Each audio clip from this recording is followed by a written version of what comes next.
Hello, hello, hello, and welcome back to the team builder for week 4 of the PDL. This week we will be playing Thatch and the Chicago Beartics. You can see his team on the right. I don't think there's much I have to say as far as introductions go. I feel like I'm forgetting something. Maybe not. Okay. Uh, but yeah, as you can see, he's got a very powerful team. Excadrill Tyranitar gives him a nice sand mode. He's also got powerful special attackers like Gardevoir. So it's a team that's hard to prep for, but I think I did a pretty good job. As you can see, these are the 6 we will be bringing this week. Let's just hop right into it. No need to delay. First up is going to be Mega Gyarados. Now, as you can see, he has very little that can take a hit from Mega Gyarados if it gets a Dragon Dance up. So if we can just weaken the checks like Gudra and Celebi, if we can just get like a hit off on those, basically Gyarados, all he needs is a Dragon Dance and he can sweep. So that's why we're running Dual Stab, Dragon Dance, and then Substitute. So with Substitute, if we get this thing in on Jellicent or something like that, we can sub up. It won't be able to burn us or break the sub with Scald, and we can get up a free Dragon Dance, and that could just end the game right there. Uh, so yeah, very standard set. EVs are a little interesting, I guess, but not like super complex. We've got enough speed to outspeed Gardevoir, which is max speed. So, yeah, max speed, and then the defense, as you can see, we have enough defense so that even if we don't intimidate the Excadrill, it cannot one-hit KO us with a Tectonic Rage. So we can get a Dragon Dance up on that thing as well, as long as it is not boosted. So yeah, Gyarados going to hopefully be our win con this week. Should be able to do a good amount of work if we can get this thing set up. Next up is going to be Tangela. So this week we're actually going to be running a more physically defensive Tangela, as you can see, with Giga Drain, Knockoff, Leech Seed, and Stun Spore. So pretty similar to the set we ran week 1, except this time we were running Stun Spore because being able to paralyze the Excadrill and the Tyranitar is going to be really nice, slowing those things down and allowing us to revenge kill it with some of our Pokemon that might not be able to outspeed without it. So yeah, obviously Giga Drain is for stab. Knockoff can knock the Eviolite off of Golbat on the switch, or even Girder if you decides to switch into that. And then Leech Seed is also nice. Gives me another form of recovery alongside Regenerators and Giga Drain recovery as well. So, yep, we're running more physically defensive with some Spadef, and you can see the calc right here. With this amount of defense, if he sets up a Sword Stance with his Excadrill and is running Steeliums, he can't OHKO. So there's not a single move on his team that can OHKO Tangela on the physical side without having multiple boosts up. So that's really good. Thrust is put into Spadef. This is in case he wants to be cheeky and run like Ice Beam on his Tyranitar. We'll still be able to tank that pretty decently and heal off the damage with Leech Seed and Regenerator. So yeah, Tangela checks Tyranitar, checks Excadrill, and can even be like a last-ditch effort check to stuff like Girder as well. So hopefully can put in a lot of work. We've got your boy LeBron coming back again with the Fightinium Z this week. So Shadow Ball, Focus Blast, Will-O-Wisp, and Substitute is going to be our set. This is not going to be our spread though. I don't know where that came from. This is going to be our spread. Okay. So yeah, Shadow Ball, Focus Blast, Will-O-Wisp, and Substitute. So basically what this does is he has a couple main switch-ins to Gengar, one of them being Tyranitar, and we can Z-Focus Blast that for the knockout, or we can substitute it and Will-O-Wisp it, but with Substitute, that really eases prediction. I don't have to worry about, oh, should I Shadow Ball predicting Gudra, or should I Z-Focus Blast predicting the Tyranitar, or should I Will-O-Wisp or something.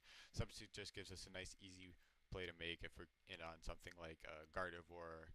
We can sub up right there and not have to worry about trying to predict the switch in, and then play accordingly. So that'll be nice. Well, this, like I said, hits Tyranitar. It also burns Excadrill. If my opponent's running Gudra with Earthquake, it'll hinder the damage from that.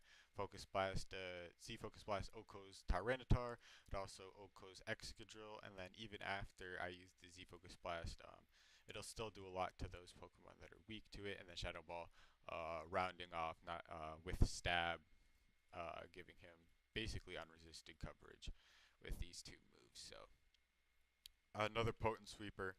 Not super complex on the EV spread this week. Enough speed to outrun max speed Celebi if that's what he opts to go for. Max special attack for as much damage output as possible, which will really help against stuff like Celebi as well as Golbat and other bulkier Pokemon that don't just drop to one attack. And then the rest is put in HP because it doesn't really need to go anywhere else. It just makes him slightly bulkier. Next up, going to be Nido King, going to be our one of our wall breakers for the week, running Earth Power, Sludge Wave, Ice Beam, and Toxic Spikes, something I'm looking forward to using. Life Orb, Sheer Force, pretty standard. Earth Power does hit a lot of his team, including Excadrill and Tyranitar, very hard, while Sludge Wave rounds that off, hitting Celebi and Gardevoir hard as well.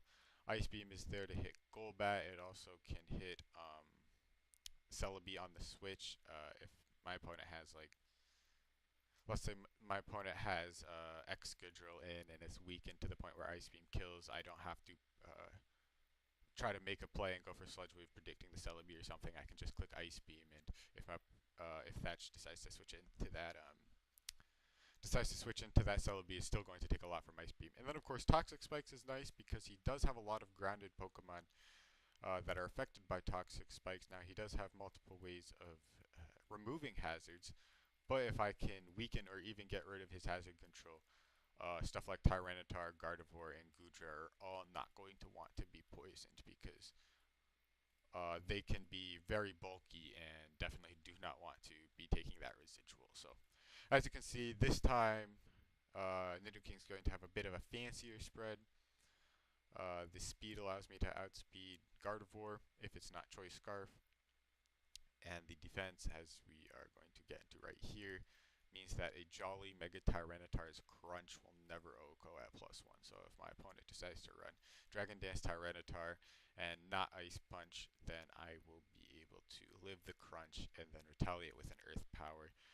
The rest is put into Special Attack with 4 points into Spadef because it would be wasted elsewhere. So that just makes him a little bit bulkier on the special side. Maybe we can take some Scarf Moonblasts from Gardevoir if that's what my opponent decides to bring. So, yep, Nidoking should be able to support the team very well. Checks some key Pokemon on my opponent's side, threatens with a lot of damage, and that Toxic Spike potential definitely can force my opponent to play a certain way, because if he doesn't want his Pokemon getting poisoned, he's going to be forced to remove those hazards at some point. So next up, going to be Zapdos, bringing it back. Hasn't been here since week 1. But instead of running a more offensive set, we are going to be going with the defensive set this week. Leftovers, pressure because we are going to be running Defog. While it doesn't really work well with my own Toxic Spikes, and of course Stealth Rock, which is going to be on Bronzong, as you'll see in a sec. But yeah, it would mean that I have to get rid of my own hazards. I do like it here because Cryogonal isn't going to be doing too much. It doesn't switch into anything. A lot of his Pokemon really just threaten it with too much damage. So Cryogonal is going to be on the bench for this week. So that's going to make our hazard control Zapdos. With the Defog, we've got Roost to heal off damage. Heat Wave hits Excadrill really hard, and then Volt Switch because the only Pokemon that is immune to Volt Switch on my opponent's team is going to be that Excadrill, right? So I can basically Volt Switch, and unless my opponent wants to switch hard into Excadrill, which is threatened by the Heat Wave, I'm going to get some momentum there and be able to send in something that can threaten whatever he decides to switch into the Zapdos. So just max defense this week, nothing too fancy here, and that's because he does have a lot of ways to hit Zapdos that could catch me off guard. For example, Continental Crush Excadrill could be a problem if this is my main check to it.